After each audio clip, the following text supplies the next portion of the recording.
Hey guys, Mike from the Pop Culture Playhouse, and welcome back to another episode of the Blu-ray DVD Weekly Wrap-Up. We have another great stack of titles to discuss this week, including 3 iconic sitcoms, all making their Blu-ray debut, including the first season of I Love Lucy, the complete first season of The Andy Griffith Show, and the classic 39-episode release of The Honeymooners. Plus, we're going to have a double dose of Anchor Bay Entertainment titles, including The Art of the Steal, starring Kurt Russell, and Mr. Jones. So sit tight, and we'll be back in just a second.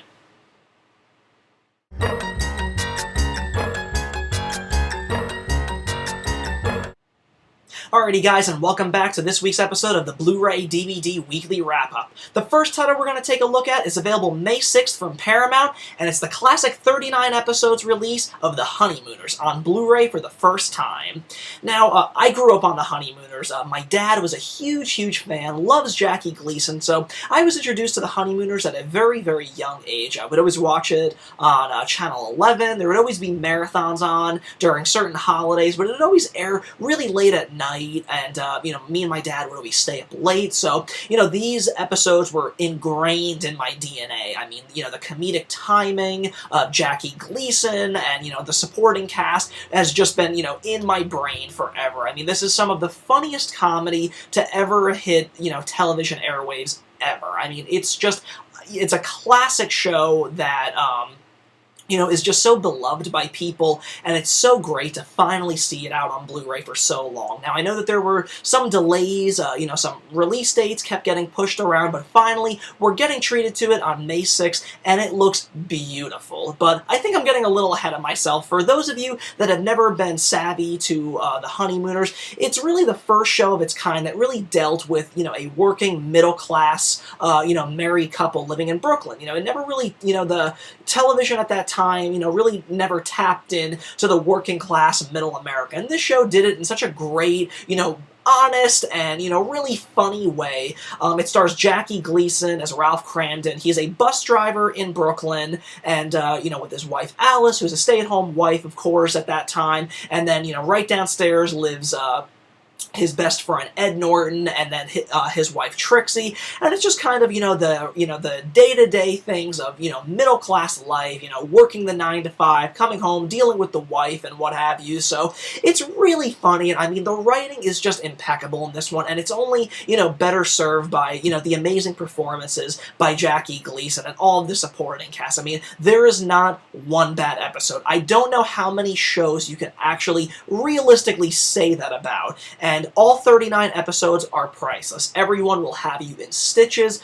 in tears. I mean, I was watching, a bunch of them again and again just the past few nights, and I just cannot get enough of this show. It's a classic for a reason, and it's a reason, this show has lived on, decade after decade after decade. It's just so loved by so many people, and I think people are often surprised that it only, the classic episodes only lasted 39 episodes, and throughout the years, Jackie Gleason was always kind of reviving it, during certain variety shows and what have you. So, I think that, the public were always kind of aware of the Honeymooners in one form or another. And then, of course, cartoon series like the Flintstones being heavily inspired by the Honeymooners, I guess kind of made people feel like the actual, classic show lived on longer than it really did. But, I've been a fan for so many years, and it still blows my mind that it was only, 39 episodes that we were treated to, that this show made such a splash and such an impact on, television history. But, the video transfer on this one is nothing short of breathtaking. I mean, Paramount went back to the original negatives and really did a, shape-up job cleaning these things up. They look amazing. The black and white photography is just so great. It's very crystal clear, and, you get a lot of great detail. You can really appreciate that early black and white, approach to, television making. It's really great, and Paramount spared no expense, kind of pounding this thing with special features. You get 2 promos in HD. You get a Best Buick Yet presentation also in HD. You also get 2 60-minute Jackie Gleason profiles, one from '84 in HD, and then 60 minutes Jackie Gleason profile outtakes, also in HD. As if that were not enough, you also get an American Scene Magazine The Adoption featurette, you get a 35th anniversary special featurette, and a 50th anniversary special featurette, plus you get a person-to-person segment featuring Jackie Gleason from 1956. So awesome stuff, a classic show that's definitely been, you know, treated incredibly well by Paramount. Now, all that said, let's go ahead and take a look at the packaging. You get a really cool kind of, you know, embossed holographic look of Jackie Gleason on there, you know, with the iconic logo. And then when you flip that over, you get a nice shot of, you know, Jackie Gleason, you know, with the supporting cast, you know, Ed and Alice and Trixie, and then, of course, you get all of the special features listed right there. And then when you take this nice slipcover off, that's got, again, that nice shimmer to it, you get that cover art that mimics that slip, and then back again, utilizing the same back. And then when you pop that open, you get the discs. And then on the inside, you get a cool breakdown of all of the episode listings, which is great. Some pretty plain disc art on there, but you get 1, 2, 3, 5 disc set for all classic 39 episodes, and all those great special features. So, you know, there's not much else that can be said about this show. It is a television classic, and there's, you know, many reasons why this thing continues to live on, and people still, you know, kind of look to it as the classic that it is, because, you know, so many years have passed, and it's still as funny as ever, and it looks as beautiful as it's ever going to look. Paramount did an incredible job, and really kind of gave, you know, fans a great assortment of special features to sink their teeth into. So this comes highly recommended, so definitely scoop it up when it becomes available May 6th from Paramount. Alrighty guys, and next up, available May 6th from Paramount, is the ultimate first season release of I Love Lucy on Blu-ray for the first time ever. Now this is a show that I grew up watching day in and day out on Nick at Night. It's definitely my favorite of the 3 that Paramount is issuing on Blu-ray for the first time. I've probably seen every episode of I Love Lucy at least 5 to 10 times in my lifetime. I just adore the show. The comedic timing of Lucille Ball and Desi Arnaz, a real-life married couple portraying one on-screen, you know, their on-screen chemistry just came alive in every single episode, and, you know, it's a show like I Love Lucy that really separates itself from every other show. I mean, while, you know, many other shows, they kind of dawdle in their early seasons trying to figure out what works and what doesn't work, I Love Lucy is a show that never had that problem. From episode 1 all the way to the last, they always knew what they were and always knew what their strengths were and worked them to the max. There's not a single bad episode in its entire run. It just boils down to preference for, you know, big fans. Like, which one is your favorite? There's no bad ones. Yet again, Paramount has done an unbelievably breathtaking job on this restoration. In this set, you're getting all 35 uncut episodes, including in 2 optional, you know, presented in 2 optional ways. You can watch it with the traditional heart on satin openings and closings, which is really what I grew up, you know, experiencing it as on Nick at Night. But you also have it as it was originally broadcast with the original, you know, Lucy and Desi animated stick figure openings with all the original commercials and advertisements attached to them, which is really cool to see. You see advertisements, you know, promoting for, you know, like Philip Morris cigarettes, which is really taboo by today's standards. You wouldn't really see that. You know, television, a family sitcom, you know, kind of advertising tobacco to its viewers, but it's really cool to kind of have that option, you know, if people want to, you know, remember it as they originally watched it in the early 50s, so I really love that Paramount is giving fans that option. You also get a slew of special features in this one, including the original I Love Lucy pilot, which is absolutely hilarious. It's a pilot episode that was originally thought to be lost, but was actually found back in 1990, and it's been restored here from 35mm negatives. You get the I Love Lucy very first show CBS special. You get audio commentaries on select episodes from Lucille Ball and Desi Arnaz, as well as a few other people. You get 13 season 1 repeat episodes with alternate elements. You get on-set color home movies, which is a really cool addition on this one, and really awesome to see that something like that survived after all of these years. You get selected episodes of Lucille Ball's My Favorite Husband radio series. You get flubs, cast bios, production notes, and photo gallery. So tons of special features to sink your teeth into, which will take you quite some time, after you get through all 35 of the episodes. So awesome stuff. I mean, again, Paramount had done an incredible restoration job on this one. It's like seeing I Love Lucy for the first time. You make out so many great details in Lucy and Desi's apartment. The black and white photography just looks so breathtaking. You can make out so much great detail in their facial expressions, just the hair. Everything just looks so great. I mean, it was just honestly like a wonder seeing this look that good after all of these years. So Paramount, again, knocked it out of the park with this one. Now, let's go ahead and take a look at the packaging on this one. You get a cool color image of Lucy kind of showcasing her iconic red hair, which of course you wouldn't really know because it's a black and white show. This is, of course, her from the iconic Lucy Does a TV commercial with the Vitamina Measurement. It's quite a tongue twister, as you can see. And then on the back, you get some cool screen grabs from the various episodes in here. And then here you get the special features that kind of show those stick figures from the original opening and closings that I mentioned earlier. And then when you take this cool slipcover off, you get that cover art again. Cracking this one open, you get the disc art on there. And then if you can make it out on the back, you get all of the episode descriptions on there, with their original air dates, which is a cool, nice touch from Paramount. And then when you flip that over, you get discs 1, 2, 3, 4, and then, of course, 5, 6. So, awesome packaging job on there. I really like the inclusion of the episode titles and their original air dates in there. Again, another phenomenal show. One of my favorite shows of all time, and definitely my favorite of the bunch that Paramount are issuing. It's a breathtaking restoration job, choked full with awesome special features, and it's definitely a show that every TV fan needs to add into their collection. So, be sure to scoop up this ultimate first season release of one of the best shows of all time, I Love Lucy, when it becomes available on May 6th from Paramount. And the final classic sitcom that Paramount is issuing on May 6th for the first time on Blu-ray is the complete first season of The Andy Griffith Show. Now, admittedly, I never really watched The Andy Griffith Show growing up. I know it was always on Nick at Night and on TV Land, but it was a show that I never really sat down and, really absorbed in. I remember it being on and kind of vaguely remembering what it was about, but it isn't until Paramount just issued this Season 1 release of it where I really got to catch up on The Andy Griffith Show, really for the first time. And my first, kind of revelation about it was, what was I thinking all those years not sitting down and really, kind of warming up to this show? Because it's incredible. It's another incredibly classic show that definitely deserves all the praise it's ever gotten.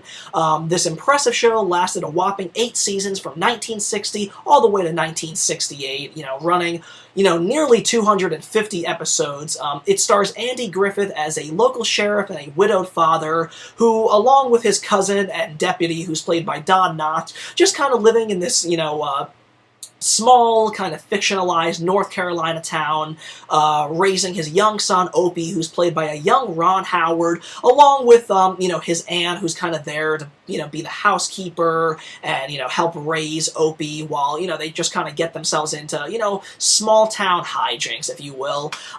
This is a show that I remember seeing on, but I never really sat down with it or really, kind of took it in like, I did I Love Lucy or the Honeymooners, and I'm really disappointed in myself that I didn't, because I really have, really just kind of been, enchanted by this show. I just think that it's such a charming little show that, the creators even said, looking back at it, that while this was a show made in the 1960s, it had a very 1930s-esque sensibility, and I think that they're spot on with that one. It's a very wholesome, charming, very simplistic show, and it didn't really feel like it was a product of the 60s. It kind of felt like it was kind of, harking back to simpler times, more innocent times, and I think that that's really, the charm of this show, and of course, the great comedic and, heartwarming sensibilities that Andy Griffith has with his son Opie, all of that, and of course you get, great comedic humor from the always great Don Knotts, so, I'm just so disappointed in myself that I waited so long to check this one out, but thankfully, Paramount definitely made the wait well worth it for me, because again, similar to the Honeymooners and I Love Lucy, the presentation on this one is an absolute knockout. They restored this thing yet again, making it look just as brilliant as the other two shows released by them. The black and white photography looks really spot on. This is a show that, is definitely shot on a back lot and, within the house and, exterior sequences. So everything, you can really appreciate so much. I mean, I was just marveling at the detail that I could notice in this one. I mean, I could even, as gross as this is, I could even notice the dirt under Andy Griffith's fingernails when he's talking to Opie, just kind of having like a heartwarming father-son talk, and I'm just kind of marveling in the detail that I'm making out in facial, facial expressions, the hair follicles, again, the dirt under Andy Griffith's fingernails. I mean, that's just kind of the spot-on, restoration process that Paramount went to preserve this show, and it looks just breathtaking yet again. Awesome stuff to be had. Again, you get some really cool special features on this, just like the same sort of treatment that they did to the other shows. You get a Danny meets Andy Griffith from the Danny Thomas Season 7 episode. Really cool episode from the Danny Thomas show that Andy Griffith appeared in. You get the Howard's On-Set Home Movies, which are home movies that, Ron Howard's parents had shot at the time of him filming, which is really, really great stuff. It runs about 8.5 minutes, and it's really heartwarming. It's very tear-jerking, just very sweet, kind of seeing these color home movies of, Ron Howard with his parents and his brother Clint on set hanging out with Andy Griffith and them kind of flying kites and stuff. Very heartwarming stuff, and again, it's really awesome to see that footage like that have kind of, survived throughout the years, and it's been presented here for, fans worldwide to experience. You get original, sponsor spots on select episodes. You get a return to Mayberry television movie, as well as a person-to-person interview with Andy Griffith. So again, some great special features that Paramount has provided with such another, classic, iconic show like the Andy Griffith Show. Had such a blast with this one. Very happy to have caught up on it with, the great presentation that Paramount has done on this one. So, all that said, let's go ahead and take a look at the packaging on this one. I really like this approach to it. Again, kind of, going with the whole charming, simplistic approach of the show. Andy Griffith with Opie with, their fishing rods in hand. I think I like this cover the most out of the three classic sitcoms that Paramount's put up. But, very, simplistic, very innocent right there. And then on the back, you get some cool images of Andy Griffith with Don Knotts with a very surprisingly goofy face on there, and then Opie with the young Ron Howard on there. And then when you take the slipcover off, again, utilizing that cover art, and then when you crack this one open, you get the discs, and then again, if you can make out on the back here, you get the episodes and episode descriptions with the original air date, which again, I love when they do stuff like that, so props to Paramount for going the extra mile. Discs 2 and 3, and then of course Disc 4 on the back with the remaining episodes and their original air dates. So awesome stuff on there. Again, a show like this, I did not grow up with it, so I don't have fond memories of that. It was always on, but I just never really took the time to warm up with it. But thankfully, Paramount's Season 1 release of The Andy Griffith Show was well worth the wait because it looks breathtaking on Blu-ray, chock full with special features and, a great episodes to be found in this Season 1 release. I'm really anxious to check out the remainder of the show when they hopefully get released on Blu-ray. So, again, if you're a big fan of classic television, this is a no-brainer. Again, coming highly recommended from the Pop Culture Playhouse. Be sure to pick up the complete first season of The Andy Griffith Show when it becomes available on May 6th from Paramount.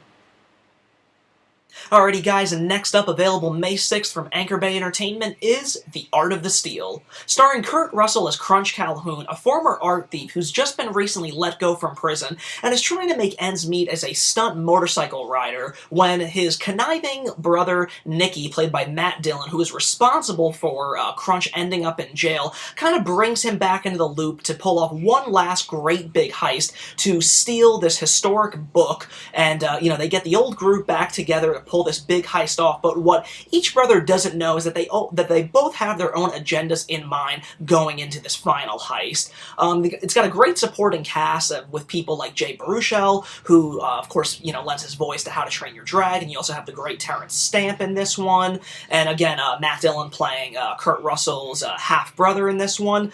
It's been quite a long time since I've seen a really good heist movie. I haven't seen a really, great heist or caper film in quite some time. And when I heard about The Art of the Steal and, the great cast that they had in this one, especially with Kurt Russell headlining, I knew that I wanted to check this out in hopes that this would really, offer something new to the caper formula or just present it in a really, fun, manner. But unfortunately, The Art of the Steal is a bit of a disappointment, mainly, rooting itself to not being very original. You kind of see everything in this film coming a mile away. There aren't really, many tricks to leave up to your imagination. I mean, you can kind of sense each of the characters' motivations, going into it. From the very early sequences of this film, you can kind of see where, Kurt Russell and Matt Dillon's characters, motivations lie. I mean, luckily they're kind of supported by a great cast that, offers some pretty funny banter and, comedic relief in between things, but for the most part, the film is pretty forgettable. There's not that many exciting sequences going on, and it just doesn't really offer anything new to the caper heist formula that I was really hoping The Art of the Steal was going to do. It's always a real treat to see Kurt Russell in anything, especially when he's starring in it. So mediocre Russell films are better than no Russell films at all, if you, ask my opinion. But The Art of the Steal, again, wasn't really anything memorable. It's, pretty forgettable. It doesn't really offer anything to the heist, caper film that you haven't seen done a million times before. The ending, is kind of expected. It doesn't really leave much to the imagination. Again, it's, you kind of see it coming a million miles away. I just kind of felt that the story was missing a lot to it. I mean, it just kind of was, meandering from scene to scene, getting to that final point, which we all kind of, figured was going to get to it, but it just, the 90-minute runtime doesn't really leave room for anything very exciting to kind of keep your attention. I mean, luckily, the cast is good enough, but they just didn't have a great story and not a particularly great script to work with, so it's really no fault of the performances. Everybody in this is great. But, the story is what really just kind of brings it down.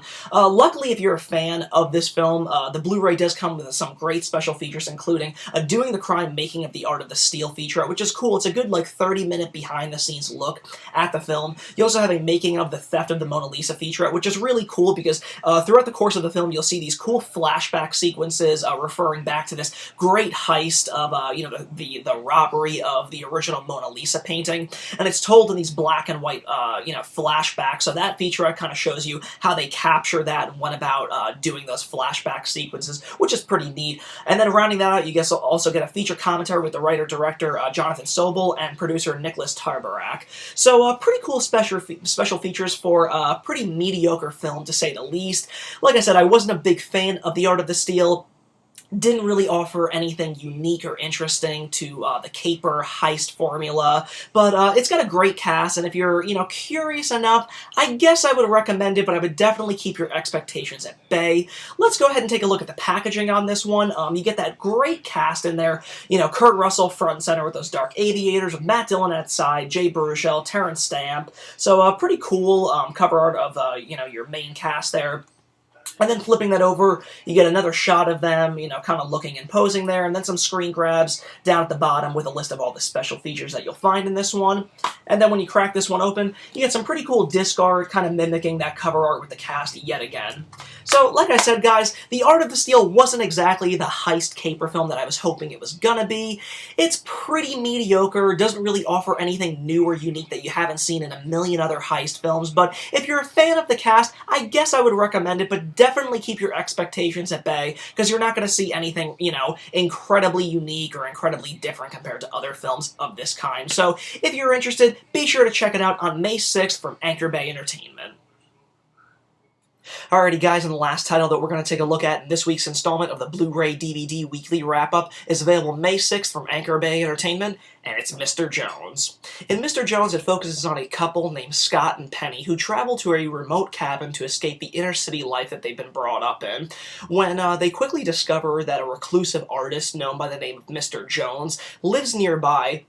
Scott begins developing his own documentary surrounding the artist and his disturbing creations, but when Scott and Penny get a little too close to him, things start turning really bad and nightmarish for them. Early on in this film, I thought that it was going to be a film that I've just kind of grown to really dislike in the horror genre, and we all know what I'm talking about. The shaky camera, very minimal casting in it, and it just, you can just kind of see where the low budget is coming from. Just shaky cameras, you know, the characters using cameras from their perspective. You know, there's really no classy camera work being done in it. And I thought that that's what this whole film was going to be, like a found footage mess. But luckily, this film kind of turns into something a little bit better when Scott and Penny discover that this reclusive artist named Mr. Jones, who's kind of taken on this like mythic kind of folklore legend around himself, lives nearby them. Scott kind of begins developing a documentary about him and these, you know, scarecrow-esque sculptures that he, you know, drags into the woods in the middle of the night and just kind of sets up. So once Scott and Penny get a little close, they start, like, developing this documentary, and at some point Scott heads back to New York by himself and starts interviewing, you know, art experts and art dealers about Mr. Jones. So I really liked that aspect of it, that Scott was going on and, you know, drafting his own documentary about this guy. So you kind of get this, you know, this bit of a background about this reclusive character and, you know, just this really dark, foreboding history that he has. And, you know, people that have unsuspectingly received his sculptures in the mail, just randomly selected, and just kind of, you know, the nightmare that their lives took after they received those sculptures. So I really liked that angle of it. I thought it was really cool. It really threw me for a loop because I was, you know, early on, I was pretty decided that this was going to be a, you know, pretty typical, by-the-numbers found footage film, but I was surprised when they took that documentary angle. Later on in the film, it doesn't really play out as well as I would hoped. The closer they get to Mr. Jones, you know, bad things start to happen to them, you know, nightmarish things, you know, the lines between dreams and reality get very blurred in this movie, and it all kind of comes to a screeching halt on, you know, a less than satisfying ending, in my opinion. I didn't really like the ending. I know that they kind of kept it, you know, open-ended and a little, you know, open to interpretation as to, you know, what happened, but, didn't really sit, you know, that well with me. But, you know, going into Mr. Jones, you know, and being kind of prepared to hate it from, you know, at least the first 20 minutes of it, I was pleasantly surprised that, you know, the directions that it took, and I was really surprised that this is actually the directorial debut of this director. His name is Carl Mueller, and I would really be interested to see what he has to offer in the future, because I kind of felt like a film like this, it kind of is planting the tiny seeds that might grow the great oak for this guy. Very similar to, you know, Ty West, who, you know, started off, you know, with a great film like House of the Devil and just kind of moved his way up in the career with The Innkeepers and, of course, the upcoming The Sacrament. So I kind of have a feeling that this guy could definitely offer more to the horror genre, because while Mr. Jones may not be perfect, there's a lot of cool elements going on in it, and it definitely was, you know, it ended up being something more than I thought it was going to be. So very pleasantly surprised with this one, although I wasn't entirely satisfied with the ending in this one. Unfortunately, there's no special features to be had in this Blu-ray release, which is really upsetting because, like I said, I think it was a pretty interesting story, a very different angle than I expected that they were going to take with it. So, you know, behind-the-scenes featurette or interviews or even a commentary would have been appreciated, but absolutely bare bones. But luckily, you know, video and sound-wise, it looks really good, really awesome stuff, so no complaints in that department. So, all that said, let's go ahead and take a look at the packaging. On here you get a cool, kind of glossy slipcover that has like a shimmer of Mr. Jones's, you know, scarecrow-esque sculptures in it, and then down there at the bottom you kind of see like a silhouette of Mr. Jones himself, so pretty cool stuff. And then when you flip that over, you get another shot of Mr. Jones's sculptures with Scott and Penny over here, and then another one of the scarecrows there, along with the description of the film. And then when you take this slipcover off, you've got that same cover art right there.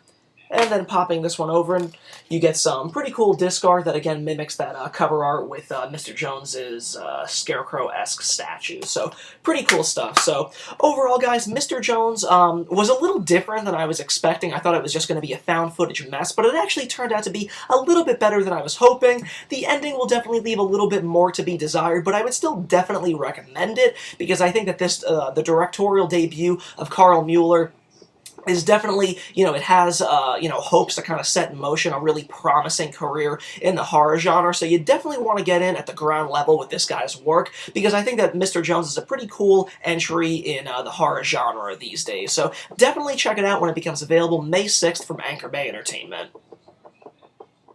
Alrighty guys, that about does it for this week's installment of the Blu-ray DVD Weekly Wrap-Up, but don't stay away too long because we're actually going to have a new weekly wrap-up in just a few days where it's going to be completely Godzilla-themed. That's right, we're going to be taking a look at the upcoming Godzilla Blu-rays available May 6th from Kraken Releasing that include the likes of Abira Horror of the Deep and Godzilla vs. Gigan, plus we're going to take a look at the 4 Sony Blu-ray double bills that include the likes of Godzilla Final Wars, Godzilla Tokyo SOS, Godzilla vs. Destroya, and much more. So be sure to stay tuned to the channel and the website, and we'll see you guys in just a few days with all of this destruction. Thanks again for tuning in, and we'll see you then.